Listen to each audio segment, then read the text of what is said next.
Hey guys, today's video is going to be all about how I cover up my eczema using makeup to make it look like I don't have eczema. If you want to see how I do this, then just keep watching. So I've already exfoliated my face using a wet towel and moisturize. And now I'm using my Hourglass number 28 primer serum to prime my face. This one's really good, it's hydrating, mineral, so no nasties. I'm using the NARS Sheer Glow foundation. I find it's nice and dewy, but you can still get a really full coverage from it. I pop a bit onto a mixing tray and then start blending it in using a fluffy foundation brush. I'm using the Urban Decay one. So the reason I've sped this part of the video up so much is because it does take a really long time. You'll know if you've got more problem skin, especially like you need a lot more coverage, it does take a lot longer to blend it out and get it to look flawless. But trust me, it's definitely worth taking the time.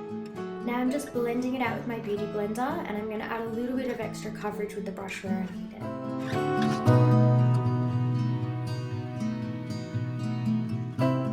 Now I'll be using my Urban Decay Naked Skin Concealer in light neutral.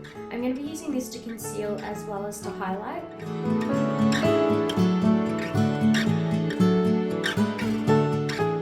going to be using this Morphe palette, and I'm using this grey-brown colour for my contour, and I'm using this tapered cream contour brush to apply it with. I'm not sure what brand it is, but if I figure it out, I'll leave it in the damper. Now this is obviously a lot of product and quite a few different steps, but like I said, this isn't sort of your everyday look. It is something for more of a special occasion, because I do think that if you've got really bad eczema or dermatitis or anything like that, it's much better to let your skin breathe on a day-to-day basis and only wear makeup when you kind of have to. So this is for a more dramatic, full coverage, glam kind of look.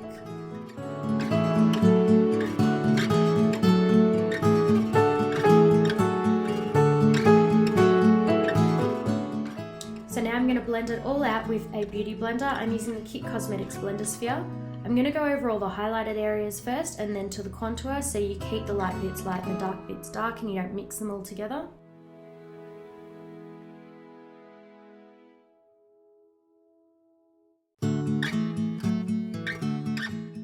To set my foundation and cream contours, I'm using the Urban Decay Naked Skin Powder Foundation in Light Warm.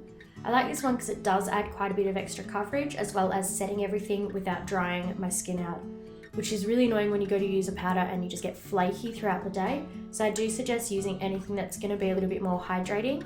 If you don't want to add extra coverage, a translucent powder will work just as well.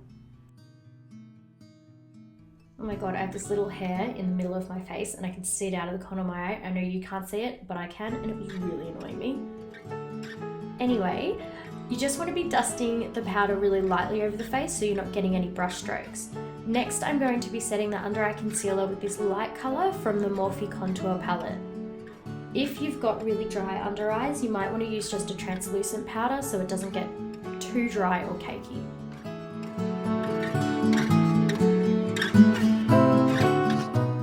Now I'm adding a bit more powder contour using this little mini chocolate soleil from Too Faced and the NARS Ita brush, or Ita brush, however you want to say it.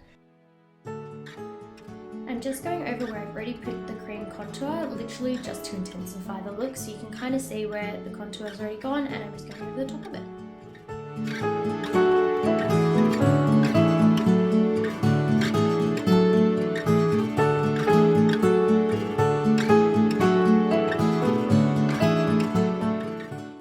This part isn't 100% necessary. If you do like more of that natural dewy look, then you can just set your cream contour with a bit of translucent powder and move on.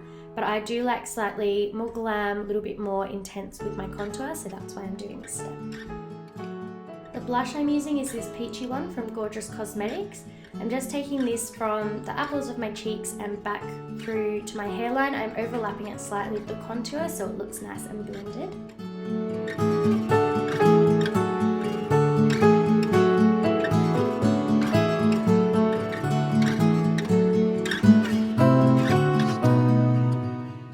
This is my favourite highlighter ever. It's the NARS Albatross, and I've very sadly hit pan on it already. I'm taking it just on the top of my cheekbones, overlapping slightly with the blush, again so it's nice and blended. Whatever's left on the brush, I'm going to take it and put it down the centre of my face, just to give kind of a nice glow. Now just to add a little bit of warmth and glow, I'm taking my Bobbi Brown Shimmer Brick in bronze, and I'm just doing the number 3. So that's just taking it from the top of the forehead, down kind of under near the contour and down neck. There we go, so now I've gone from this to this.